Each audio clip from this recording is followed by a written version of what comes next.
I'm Dawn Candy with I Promote You, a strategic marketing company here in the Woodlands. And I'm here today with Steve Leakey with the Voter Awareness Council. Welcome, Steve. Hi, how are you? I'm doing well. I'm so Good. glad that you're here today. Well, it's my pleasure, and I appreciate your interest in our organization.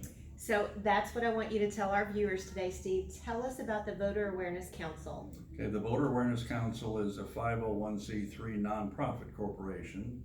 We're unbiased. We don't take positions in elections. We're not a PAC. We are an independent organization designed to encourage and equip citizens to vote, to help increase and improve the voter experience, and to ultimately to increase voter turnout.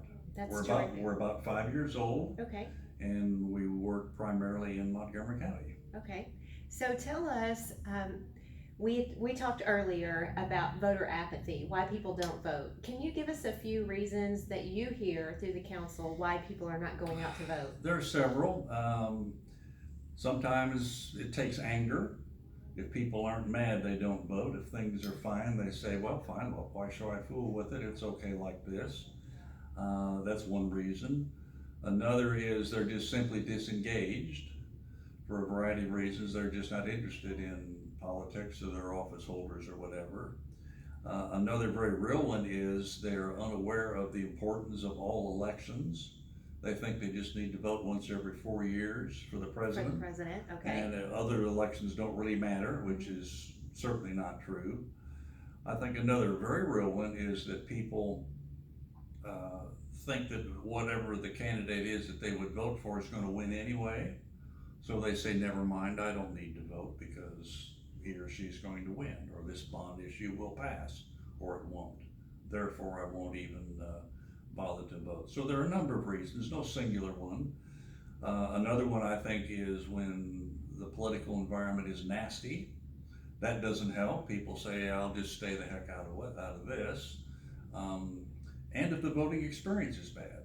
We get reports that when people drive by certain early voting locations, they say, I don't even want to go in there. Too many cars, too many signs, too many people, never mind. So that's another reason. And you know, in my experience, I always early vote, by the way.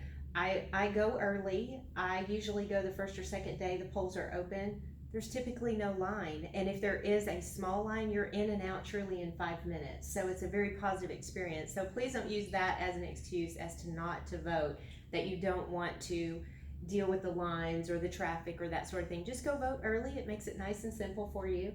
But tell us, you hit on something. People think that they only need to vote for the president every 4 years, but there are local elections that affect your everyday life in communities. So can you talk a little bit about those issues? Because I think some of our viewers may not realize our local city councils and state legislators deal with issues that directly affect us every day.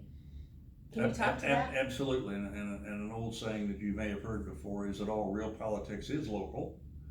Your judicial system, your schools, your roads, your libraries, your parks, everything that you see and that you're around during the course of your normal day is run by local politicians, not the federal government, not the state government, run by local politicians.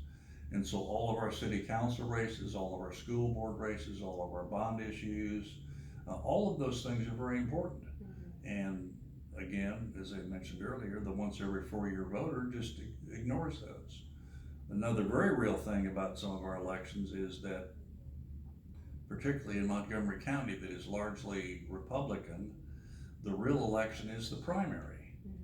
So they say, I only need to vote in November. Well, that's not true, because some of our offices are even unopposed, and therefore the election in the partisan races are the primary.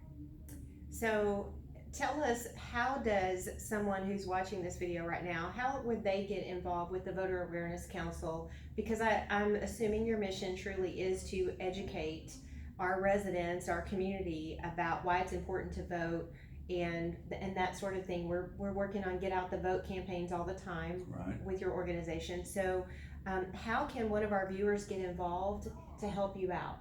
Well, we have a website, vactx.org, Okay, that has a lot of information about our organization. And you can sign up to join us if people are interested. We're always looking for volunteers to help us in all of the things that we're working on. We are constantly growing in terms of membership because the projects that we're working on, people are interested in those and want to join us. We encourage everybody to take part in the candidate forums that we hold. We encourage people to read the newspaper for the election guides that are published. We're working with all the chambers of commerce in our area, all the cities, okay, to again stimulate people's interest in the political situation and to become active and to vote. right. So I think the key here is you don't have to be entrenched in politics to vote, but you do need to be informed. Correct. So that's what we want, the message we want to get to our viewers today. We really, really appreciate you coming in today and doing this video with us, Steve. And for more information, we're going to put it on the screen for you to be able to reach the Voter Awareness Council. And we hope you'll tune in next time. I'm Dawn Candy with I Promote You.